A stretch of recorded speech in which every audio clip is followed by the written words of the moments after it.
Hello, everyone. My name is Robert Winfree, and what you're about to listen to is an older episode of a podcast I used to host called Everyone Loves a Bad Guy. This episode in particular focuses on death.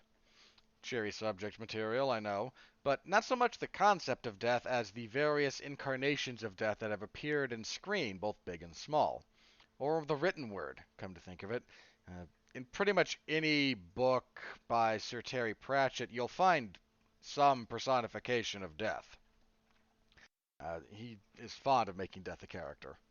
So uh, it's a character that's been around for a while in various forms, in various uh, again iterations, from the classic in the Seventh Seal to Sir Ian McKellen showing up briefly near the end of the. I'm never sure how to feel about this movie, but the Schwarzenegger film, The Last Action Hero. He's actually playing the version of death from the Seventh Seal, but that's the nature of Last Action Hero being kind of a meta movie in that respect. So it's me talking to myself, but talking about the way you characterize death can be very telling about a story. Can make for a fascinating antagonist because death is itself inevitable. But what does it mean to be the personification of death? Uh, so that's kind of the subject material you'll be jumping into on this one. I, per my usual mandates, must inform you that I would deeply appreciate it if you would like, comment, subscribe, share, rate, review, whatever you do on whatever platform you happen to be listening to this on. Please interact with the product just a little bit. That uh, that helps us out a lot. It helps feed the unknowable horror that is the algorithm on whatever platform you happen to be on, especially YouTube. Especially YouTube.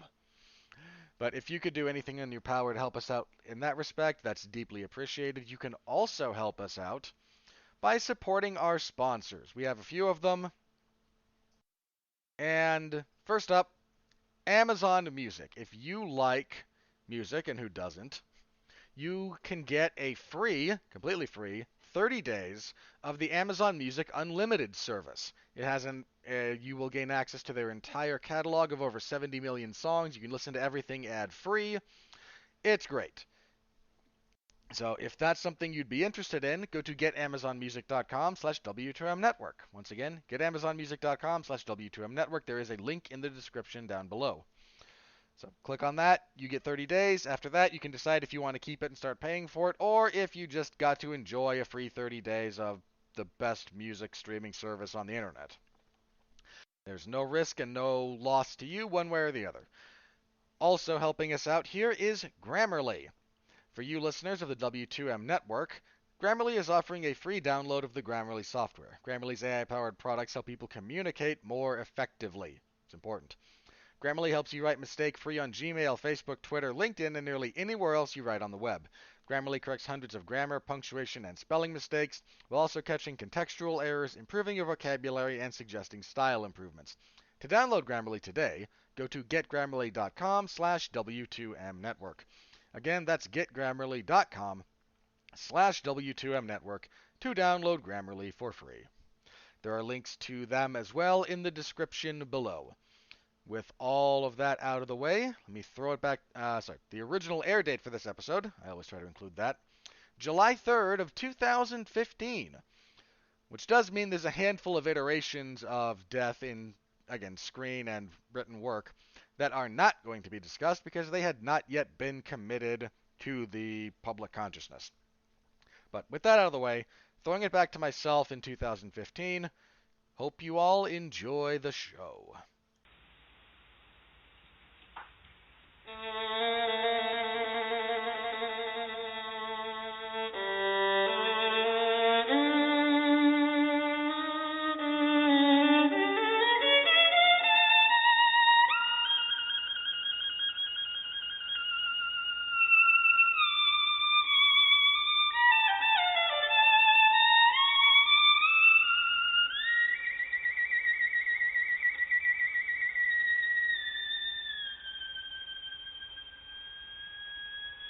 When the devil is too busy and death a bit too much, they call on me by name, you see, for my special touch. To the gentleman I'm misfortune, To the ladies, I'm surprised. But call me by any name, anyway, it's all the same.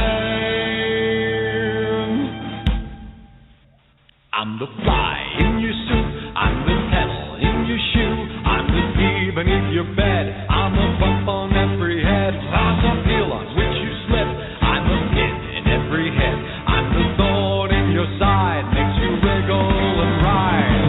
And it's so easy when you're evil. This is the life you see, the devil tips his hat to me. I do it all because I'm evil, and I do it all for free. Your tears are all the pay I'll ever need.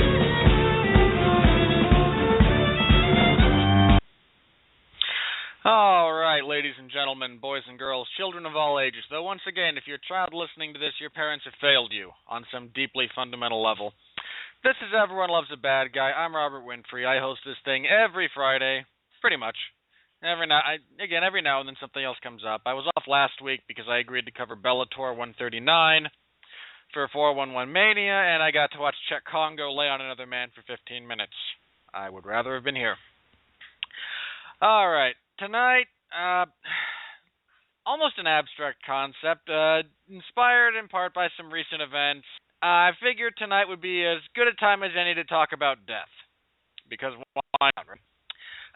My original plan for this evening was to revisit the Terminator franchise because I was going to kind of kickstart Terminator Week for the Radulich Broadcasting Network. However, Supreme Overlord Mark Radulich told me that was a bad idea. I need to shut up and get in line and do it next week at the conclusion of Terminator Week and continue to be kind of, the butt end of everything around here. But you know what? That's all right. I agreed to the Friday slot. I knew what came with that. I'm fully prepared. So, in a bit of a hasty decision, because again, this was kind of a last-minute thing. This has been on my mind for a while, but death as a character, not the concept of death, the afterlife. That's maybe not so much the time and place for that particular discussion. I'm not qualified enough, and heaven knows an internet podcast is probably not the best place to discuss mortality. But death as a character has been presented a lot. Almost all major characters have been death at one point or another, especially long-lasting characters. Death has made appearances in a variety of films, television, series, comic books as an actual character, and that's kind of where I want to go with this. Death as a character instead of death as a concept, although the concept playing into the characters is very much how some of that plays off. Now, I don't have any guests lined up. Apparently, either no one wanted to tackle it or I didn't get the information out soon enough for anyone to volunteer to be here with me tonight, and that means that I get to open up the phone lines to all of you good people. Statistics tell me that no one's going to take me up on this, but I have to put it up there. For anyone listening live, if you've got a favorite version of death, again, across whatever, that you want to call in and talk about, maybe you have a few of them, the number is 323-657-0901. Once again, 323-657-0901.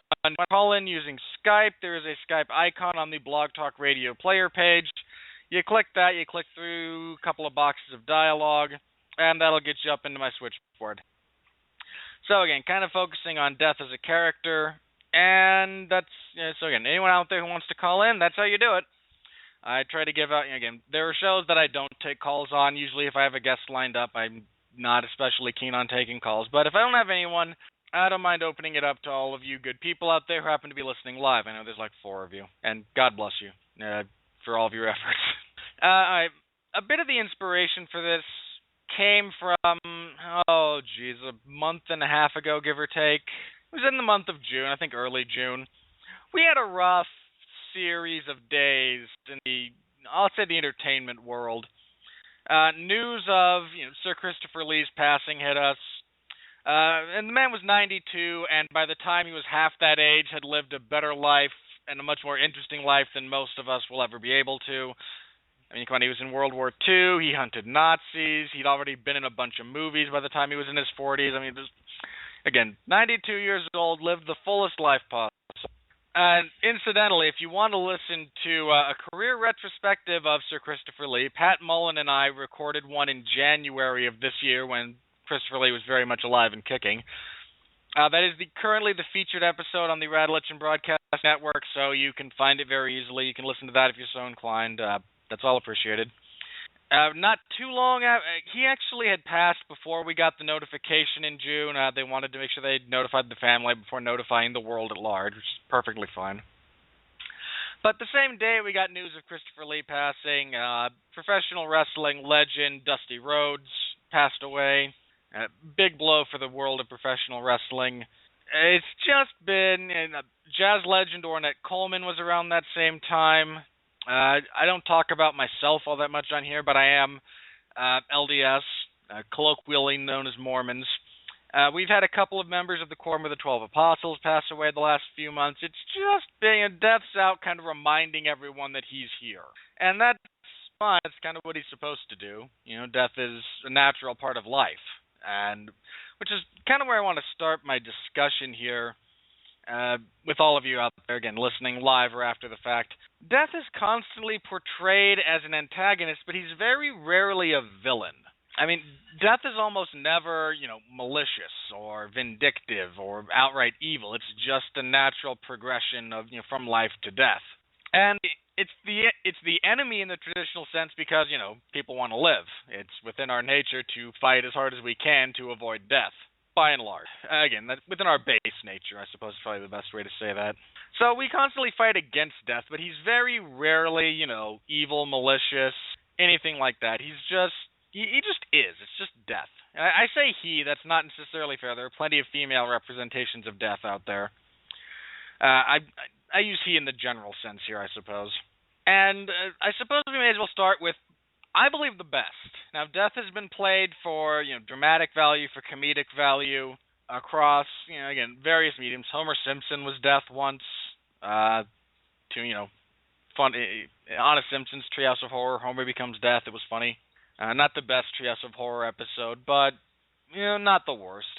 But I firmly believe the best representation of death on screen from a dramatic standpoint, and some people can yell at me over this if you'd like. That's why the phone lines are open.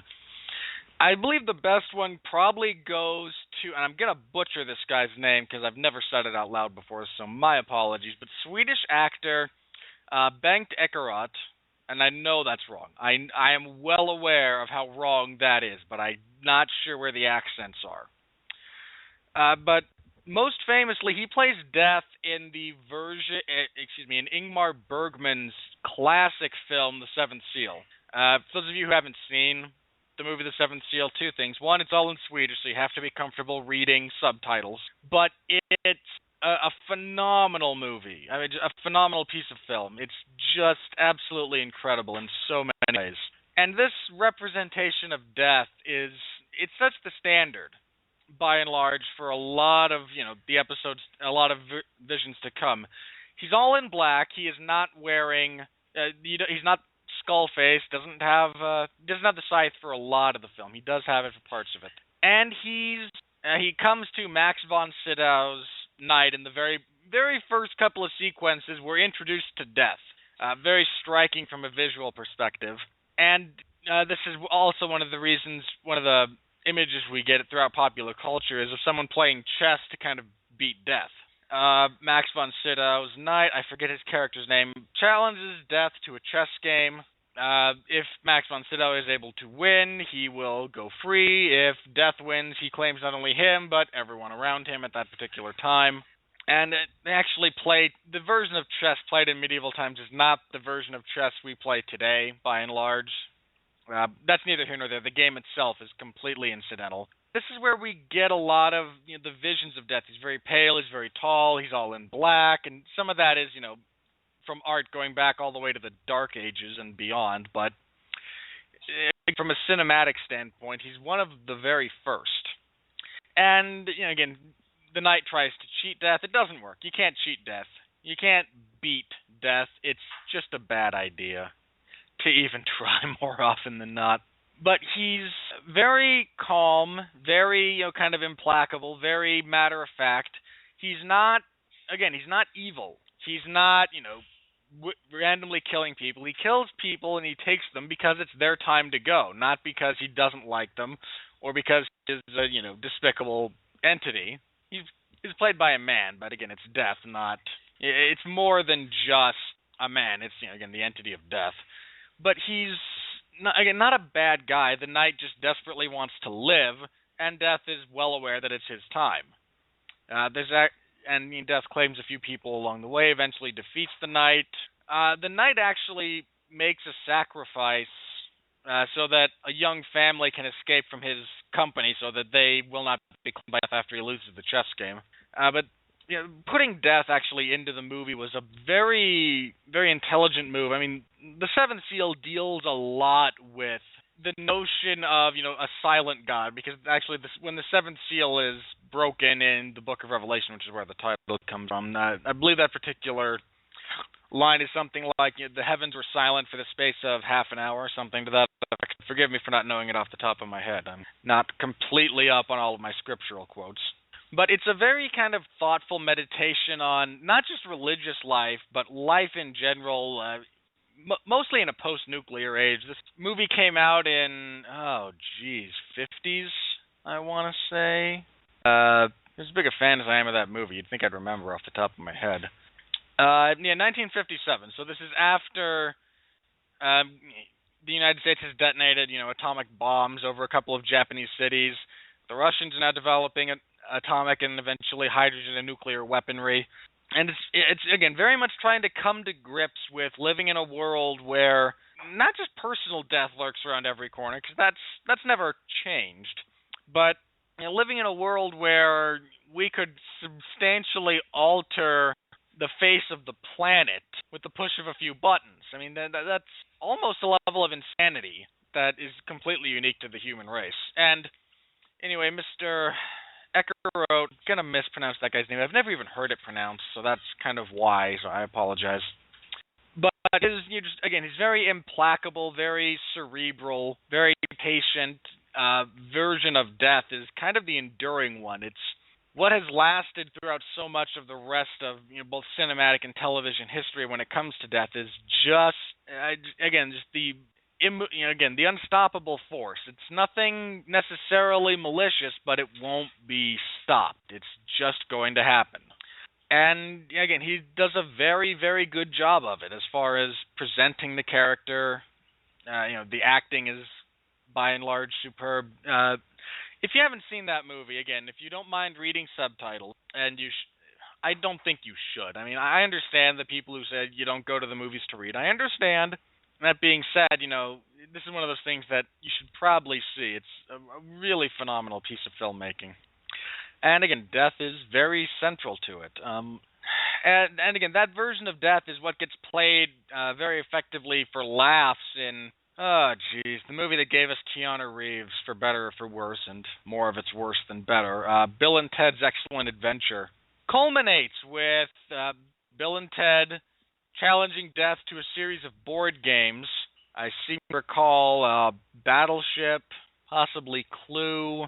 Anyway, there's again 3 or 4 different board games that they challenge death to, and as it's a comedy, and at the time no one wanted to see the main characters die, and that would come years later.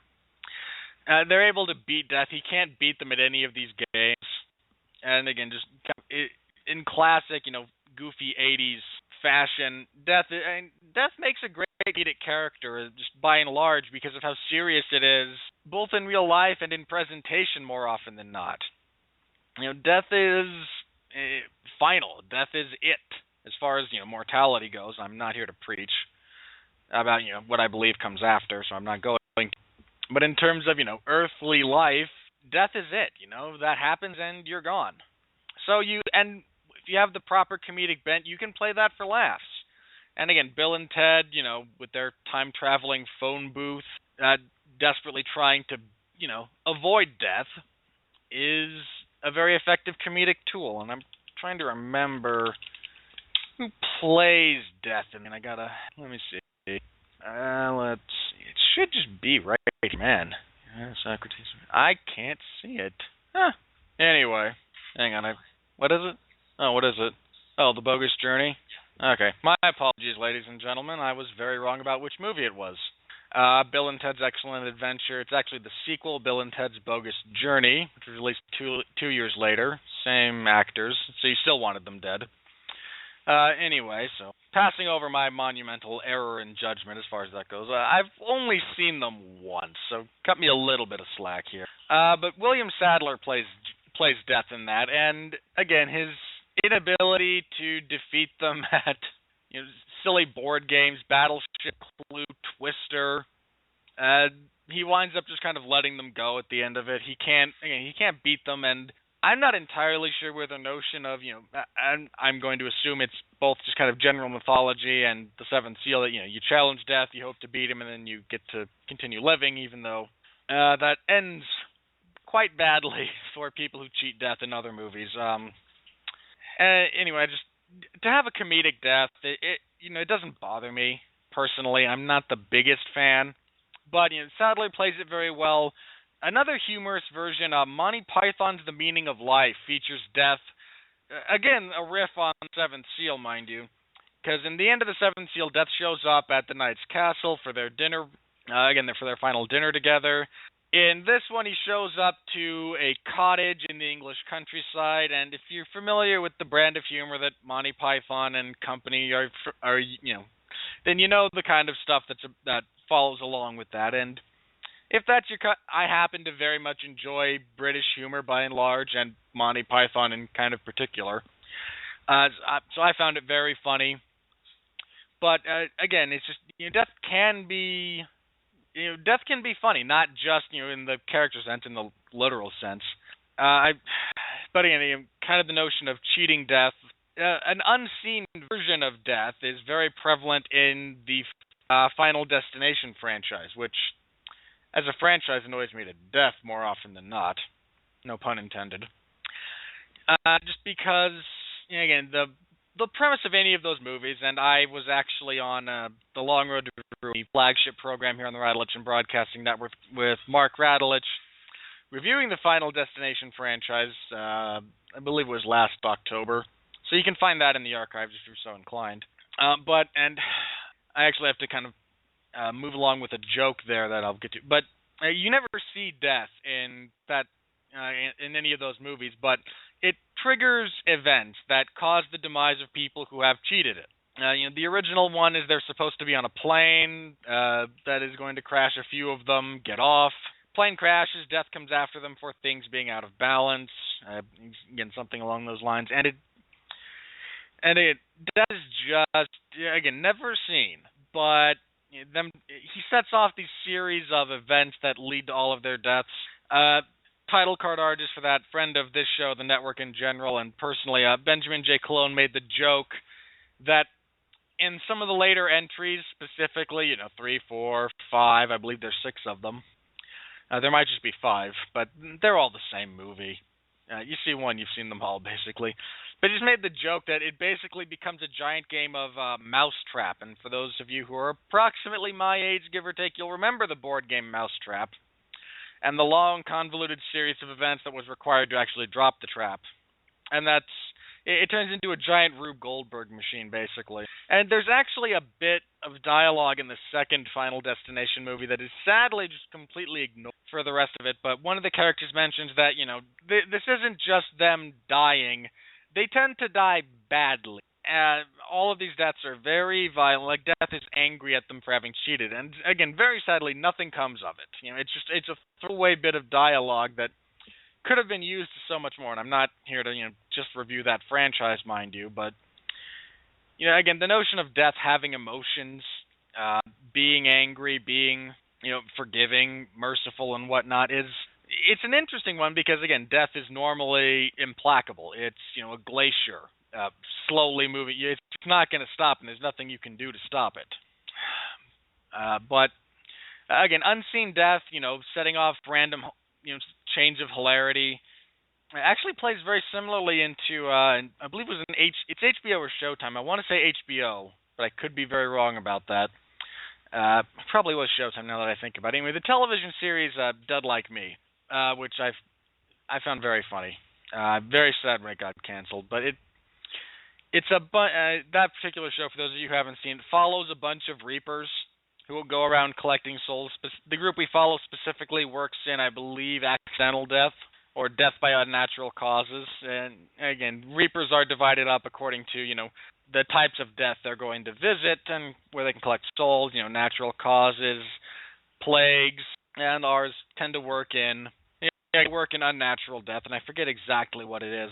But they all tend to die through very kind of, we see it as through very convoluted means. A banana peel left on the floor of a bank leads to one of the robbers slipping, falling forward, catching his neck in the revolving door, having it broken, and dying that way. Things of that nature.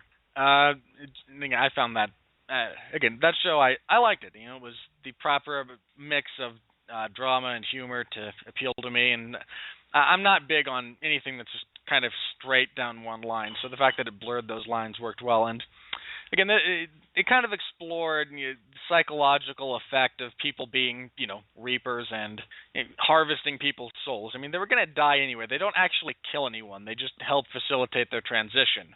And that's a very, again, it's a very interesting thing that, there are people with personalities, their own, flaws and whatnot. And I was a fan of that show. Very sad when it was canceled.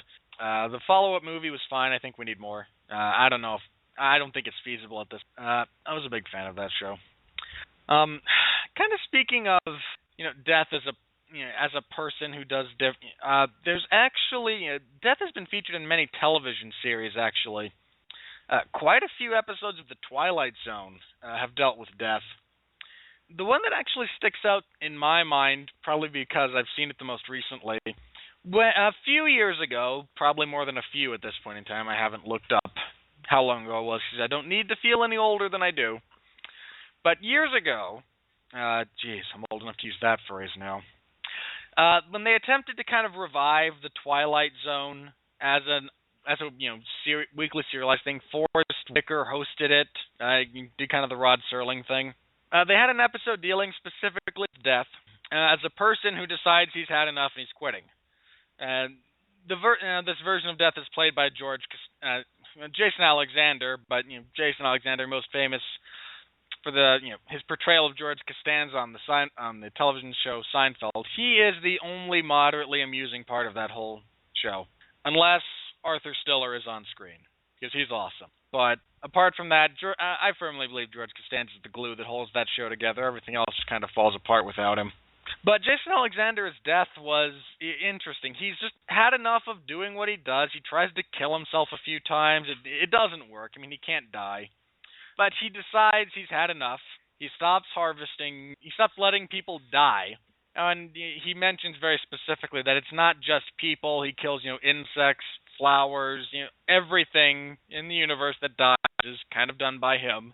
And it's a very, it's not, again, the revival of the Twilight Zone was not very large, but this one, again, it winds up, talking about the necessity of death, because the character we follow is a doctor who works in a hospital, and a bunch of people come in from a horrible car accident, a chemical explosion, chemical fire, something of that nature. A lot of people in very bad shape, but none of them are dying because death is done.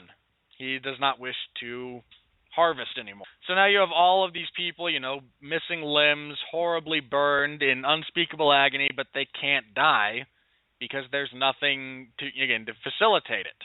And Jason Alexander is a solid actor, and he brings a lot of kind of interesting nuances to death as far as that goes, and does a good job. Death's not a very easy character to portray. For as many people as have done it, there's a lot of, it's not easy. I mean, part of the reason I brought this up was, death in general, was because of Sir Christopher Lee, and he played death several times. Most of it was voice work. He did it for an animated short called Discworld. I forget the year. There was a live-action kind of follow-up to that called The Color of Magic, where he plays death, this time live-action, but he's that time around it's very much kind of the stereotypical Grim Reaper, black cloak, skull-faced. But Christopher Lee did again. His voice alone is kind of the way I imagine Death's voice going. And again, it's hard to. It can be very difficult to play Death correctly. I mean, a lot of people have done it. If it's not done correct, again, it falls flat if it's done incorrectly. Whatever the medium you're trying to present it in, I maintain that the version of Death presented in like Family Guy is not good. That's not necessarily a fault of the two voice actors who've done it. Norm Macdonald and Adam Carolla have both voiced Death for Family Guy, but it's not a very good character. It's not written very well. It's very flat in terms of trying to get jokes or comedy. And again, Death can be funny, but I don't find that version of Death interesting or compelling or even all that funny. I mean, the jokes all are very just kind of flat by and large. He's again not a very interesting, not a very well written character, and at that point, it's on Seth MacFarlane or whoever writes it to write a better version of Death. Even if you want amusing Death characters, you don't have he can be done. Death can be portrayed in a humorous light. You just have to not be stupid about it. And I don't know. I suppose that's primarily all Seth MacFarlane does is be stupid about things, and that includes his version of Death. The other, I had another one. Well, okay, I'd be somewhat remiss if I didn't bring up the television series Supernatural has a version of Death in it. Specifically, the Horsemen of the Apocalypse. The fourth one is Death. Again, drawing on the Bible for reference material there, the Book of Revelation. And their version of Death is, I don't know, I had a hard time kind of getting a read on him. He's very much aware of, his place as far as, being Death for not just, a people, but everything. There's a line in there about he and God having forgotten which one of them is older, but he plans on reaping him eventually anyway, because everything dies. He's, Death for all of creation, and whenever one of the, specifically the protagonists, the Winchesters, try to kind of talk with him or deal with him, the first time you see him, he looks, I believe, straight through the character of Dean and says, "You realize that you trying to bargain with me is the rough equivalent of an amoeba trying to bargain with you, right?" And it's just, that puts you in stark, that sets very clearly the relationship boundaries between the characters. That this isn't, they've monkeyed around with, in that show, other Reapers, lesser Reapers who are just there kind of to facilitate people, transitioning, ghosts in particular. And then you get, actual Death, and he's very much, above everything else. He's, a supreme force that governs creation. It's not quite the same thing. Death also appears in. Man, I wish I had someone on here who knew comics better than I do, and I know there's people out there who do. But this is not terribly topical because we're still a couple of years away from this. But Death as a character actually plays an important role in the Infinity War storyline, the Infinity Gauntlet, and I believe the Infinity War storyline. I'm not. Again, I get them confused sometimes. I'm not a big comic book fan. I try to mostly be aware of them as opposed to, so I can discuss them, but I'm not, again, intimately involved or much of a fanatic about them, and I don't mean that in a negative way. But it's mentioned, and Jesse Starcher, who hosts Source Material here every Monday, by and large, shout out to Jesse, who kind of keeps this thing going when the rest of us have off days. He mentioned before that the Infinity Gauntlet storyline is basically a love story between the Mad Titan Thanos and Lady Death, who is given a specific kind of incarnation for the purposes of the Marvel Universe. Both, I'm not sure if they'll do that for the Marvel Cinematic Universe. That might be, a few steps too far to actually give Death a personification. But again, Thanos is very much just in love with Death, wants to, be with Death, and Death constantly flees from him. And that's not just the character of Death who wants nothing to do with him. That's literal in many cases. He can't die. He wants to die. He wants to be with Death, but he can't. Death wants nothing to do with him. It's very much kind of a heartbreaking love story when you look at it from that perspective. Because again, all Thanos does with the gauntlet, he assembles the gauntlet because Death brings up to him that at that point in time there are more things living in the universe than have died throughout the universe's existence, and she feels this is an imbalance that needs to be corrected. And Thanos, being obsessed with death and more than a little insane, decides, sure, why not? Assembles the Infinity Gauntlet, excuse me, not Affinity, though Magic the Gathering players have plenty of horror stories about Affinity. But he assembles the Infinity Gauntlet, gets all the stones in it, and wipes out half the universe. Just snaps his fingers, wipes out half the universe. It's one of the opening panels of the comic arc is him, again, wiping out half of all the known universe, just kind of because he wants to. And Death just, again, constantly turns away from him, constantly wants nothing to do with him. And it's really sad that he spends so much time, trying to win her favor, and Death in this case, again, is personified as a woman. Lady Death shows up in a couple of other places, too. I seem to recall... I can't take anything that involves Deadpool too seriously, but I believe Mistress Death has shown up in some Deadpool arcs. Though again, it's Deadpool, and I have issues with Deadpool as an intellectual property, as a character, as all of it. But she has shown up in a few Deadpool issues, because Deadpool's another guy who is kind of been driven insane by constant agony and would be okay dying, but can't. Death actually attacks Thanos kind of towards the end of the Infinity Gauntlet storyline. Which, again, if you're Thanos and this is, all you want in life, haha, because you actually want to die, it's a joke. People laugh at it.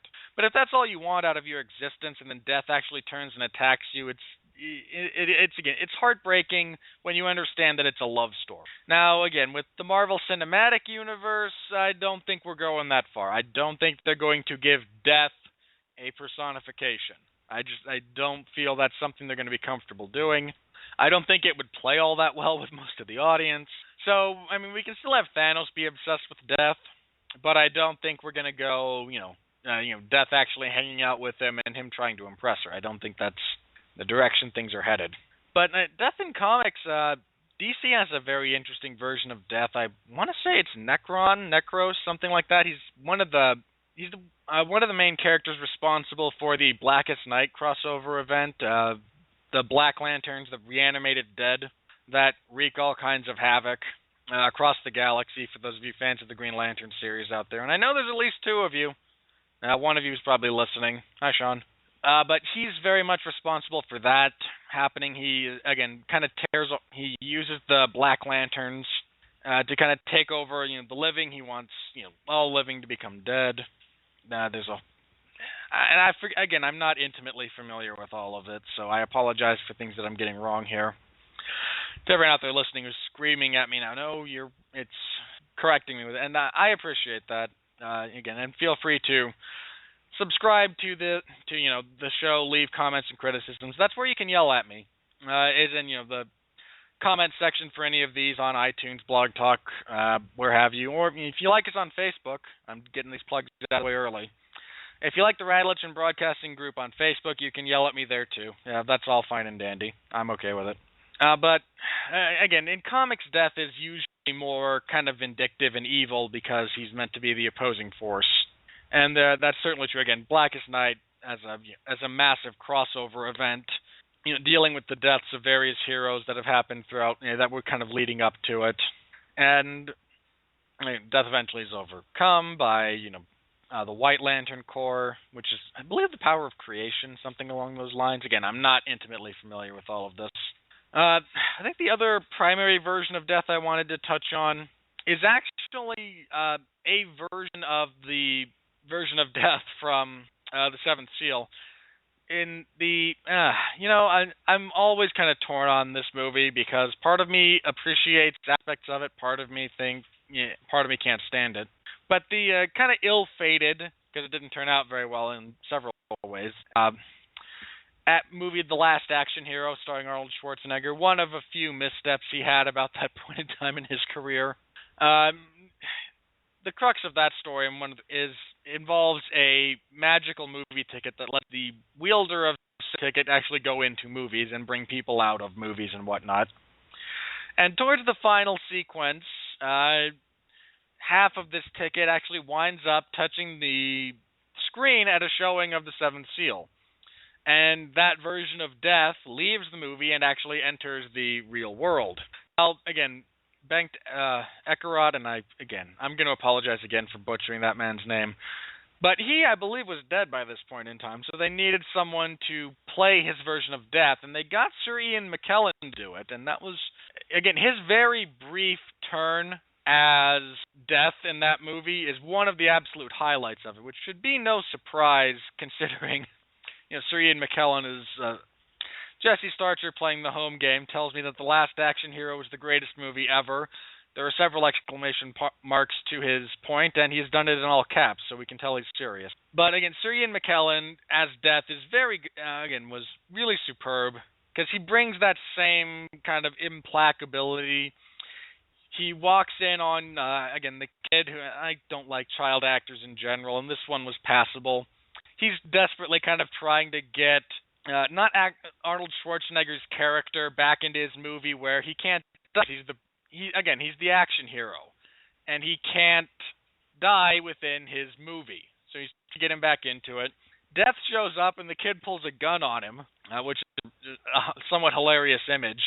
Tells him that you don't get to have him. I'm sick of you deciding all of this. And Ian McKellen I was just curious. No, he doesn't die yet. And the kid actually, well, what about me? He just kind of raises his eyebrows a little bit and says, oh, not you yet either. You get to be a grandfather. I've always kind of wondered about the psychological impact of being aware of when you're actually going to die. Just by and large. Because that's got to screw with your head to varying degrees. There's a line in I think the only really decent Tim Burton movie called Big Fish. The main character, mostly portrayed by Ewan McGregor, but I believe Albert Finney as well plays the older version. As a child, looks into a witch's eye and sees how he's going to die. And his reasoning is, well, that means I'll know what I can withstand and what I can't. I suppose that's a fine line of logic, but that's got to mess with you, knowing how, knowing when. But I just really, Sir Ian McKellen does a great job kind of translating the classic version of Death into the modern age, as far as that goes, updating it from a visual standpoint. And Sir Ian McKellen is a phenomenally talented actor in his own right. Or in any right, really. And does a great job, just real briefly. Greatest, and just absolutely the highlight of that movie when he shows up and is able to, he brings Death into the world, and that's a pretty big deal. And he's very much the classic kind of Death character. He's got the scythe, he's got the hood, he's very pale, he's got the voice that we kind of associate with Death, because Death always has, usually at least, the appropriate amount of menace and inevitability in his voice, and Ian McKellen does a great job of translating that.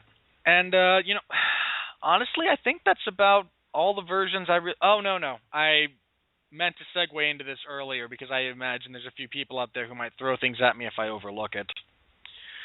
But in the, mid to late 90s, probably mid-90s, there was a movie starring Anthony Hopkins and Brad Pitt called Meet Joe Black, and it features Brad Pitt, who there's a bunch of running jokes about Brad Pitt around here. I don't feel compelled to share all of them with you, but none of them are, mean-spirited. But the character, Brad Pitt's character, actually dies very early in the movie. He's hit by a car. I seem to recall Death takes over his body because he wants to experience kind of what it's like to, be mortal. He comes for Anthony Hopkins' character. He agrees to spare Anthony Hopkins, who it's his time. He agrees to spare him, prolong his life, if he will help him, kind of get a handle on what it means to be human. He winds up falling in love with one of, Anthony Hopkins' daughters. And it's very interesting to see death taken from, completely flat, unemotional, vaguely curious to, legitimately experiencing most emotions that humans do. And it was probably good that they cast Brad Pitt at that point in time, because at that point, Brad Pitt was pretty flat as an actor. Now, he got better. He did. He really got better. But at that point, there was, by the same token, there was a joke about Sergio Leone, a great joke about Clint Eastwood when he cast him for the, Man with No Name trilogy, the Dollars trilogy. That he joked that Clint Eastwood only had two facial expressions at that point in time. One was wearing the hat, one was without the hat. And again, Eastwood became obviously a much better actor throughout his career. And Brad Pitt got better, but at the time, him being, that very kind of flat, unemotional presence for that version of death fit very well with what he was capable of on screen. And I think he does a very good job, kind of portraying how death, reacts as he's exposed to all of these physical things, not just emotions, but some of the, just day-to-day stuff that we as humans go through. And I had mentioned that because Pat Mullen might have, he might have left New Jersey, flown out here, and challenged me to a fight if I'd overlooked it. That's the kind of thing he might do on a whim. But again, Brad Pitt did a very solid job as Death in that movie. That movie is, I don't know, it's a bit overlong. The movie has errors of execution, but the acting is pretty much universally solid. And that's normally true of Brad Pitt. I've never seen Brad Pitt in a movie and not at least been entertained. Lone exception being the Ocean's 12, which is just, I feel off. But I think that's going to go ahead and I'm going to close up shop just a little bit early here. I've touched on all of the versions of death I really want to touch on. Again, one more quick shout out to Homer Simpson's version of the Grim Reaper, who agrees to kill his wife in exchange for not killing himself. Winds up fooling God, which again, it's The Simpsons. What are you gonna do? But so again, just a real kind of quick one more for Homer's death being, a rather funny version. But other than that, I think that's going to wrap us up. Again, I'm closing up shop a little bit early here. I've touched on everything I really want to touch on, and I don't think ending early is going to be a bad thing. Normally, we go long here on the Radulich Broadcasting Network, so a show ending early moves things just a little bit more towards normal. All right. Thank you all very much for listening. Thank you for being here, for downloading, for, liking, subscribing, following. You can do that on iTunes, Blog Talk Radio, Stitcher. You can follow us on Facebook. We appreciate all of it. We appreciate you sharing it with your friend. Again, if you're following us, tell your friends about it. Twitter, Facebook, Instagram, if you happen to do that. If you know people in person, heaven forbid, share the show with any of our shows with them if you think people might enjoy them. We appreciate it. We're trying to grow this thing as a brand, so thank you all so very much for that. All right, let's go ahead and get some of these other plugs out of the way. Again, Jesse Starcher, I've already mentioned, he'll be on Source Material this Monday. I seem to recall this will be RoboCop versus Terminator, kicking off Terminator Week here on the Radulich Broadcasting Network. Yay. On Wednesday, Mark Radulich and I will be reviewing Terminator Genesis. He's seen it. He liked it. I haven't seen it yet because I want to pay the smallest amount of money possible, and that happens on Tuesdays. I've heard people say they didn't hate it. I'm going into it. I expect to hate it, but I might not. If it surprises me, I'm going to be more than happy to admit that. So tune in Wednesday, 9 p.m. Mark and I will review Terminator. Again, if I wind up hating it and he's sticking by liking it, we'll wind up yelling at each other, which makes for the best movie reviews. Because listening to us agree with each other for 60 minutes is, not terribly appealing. Hearing him and I yell at each other until we deteriorate into the, you suck, no, you suck, at which point we metaphorically shake hands and move on, which is coincidentally how most disagreements should be settled. You can have reasoned discourse, you can have passion. When you reach an impasse, you shake hands, agree to disagree, and move on. Yes, I'm saying Mark Radulich and I are the prototype for how all reasoned discourse should be conducted on a basic level. Alright, this coming Thursday, I'm not sure. I believe the plan was for the Long Road to Ruin with Mark Radulich and Sean Comer to look at the Terminator franchise, the three Terminator movies. For some reason, Mark refuses to watch Terminator Salvation. Yes, it's awful. We all know it's awful, but if you're talking about the franchise, you should do it in its entirety. I will stand by that particular statement, sir. I watched a bunch of Hellraiser movies that were absolutely awful. I knew they were awful. Some of them I watched a second time. because I have a commitment to the listeners to discuss these in their entirety to the best of my knowledge, and you're blatantly ignoring Salvation just because you don't like it. Well, sir, you should still watch it. You should review it. Instead, they're limiting it to the first three, of which, Rise of the Machines is the worst, but Rise of the Machines is at least a fun movie. So anyway, Thursday, I believe that's the plan. If not, because Sean is a very busy person right now, if he's not able to make that, I believe it will be a Metal Hammer of Doom episode. I'm not sure what it would be, but that's Mark Radulich and Robert Cooper, and they usually have a good time. And on Friday, I will be back, and I will take a look at the Terminator franchise.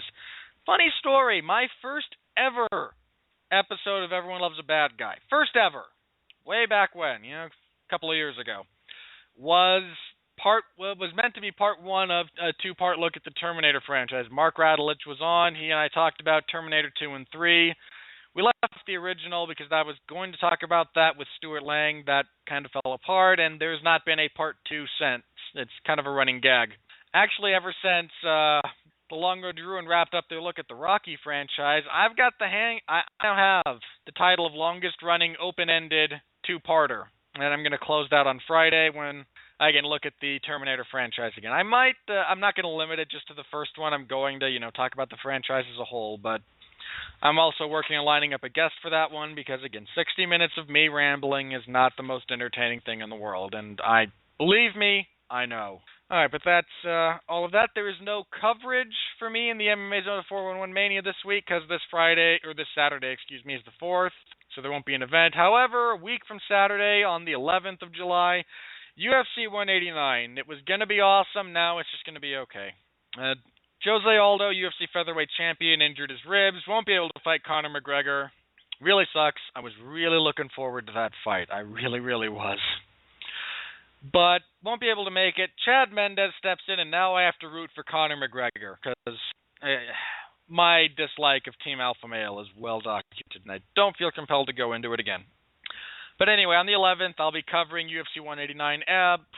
This Sunday at 8 p.m. Eastern Standard Time is the 411 Ground and Pound radio show. Myself, Jeff Harris. I believe Andrew Graham's going to be there this week, both to preview UFC 189 and to debate the merits of regulating training camp with Jeff Harris. So that'll be fun. Again, the thing about that is the week after, we're either not having a show or we're having a morning show. I've got to get with, the principals involved, and we'll figure that out, because on the 12th there is a UFC event, the finale of The Ultimate Fighter, that is currently going on. I believe the American Top Team versus the Black Zillions, camp versus camp format. It's still not very good. It's a tired format. It's a tired show. It probably shouldn't seem, but it is. Anyway, the point being, that Sunday evening there will be that, and that would overlap with our normal showtime, so we're either going morning or we're postponing it. Now, again, I'm going to figure all that out. And that show, if it's a live show, we'll also preview like 4 events. Again, the one on the 12th, one on the 15th, one on the 18th. It's a big couple of weeks, and it's going to burn me out. I can just tell it. But anyway, tune in for all of that, and if you want further updates, again, the Facebook page is probably the best way to get reliable updates. It's just Radulich and Broadcasting. There's not too many of them. So you can search for that. You can like us, and you'll get your updates. We appreciate all of the likes, all the follows. It all means a lot to us. Knowing there's people out there listening, knowing that, you guys are out there, you're enjoying us, you're devoting your time. Time is really the only thing we have that is completely finite, that we have complete autonomy over. And you're choosing to spend some of your time on us. And again, we really do appreciate that. So thank you all for that. That's going to wrap me up. I'm going to remind you all that, without death, our life really has no meaning.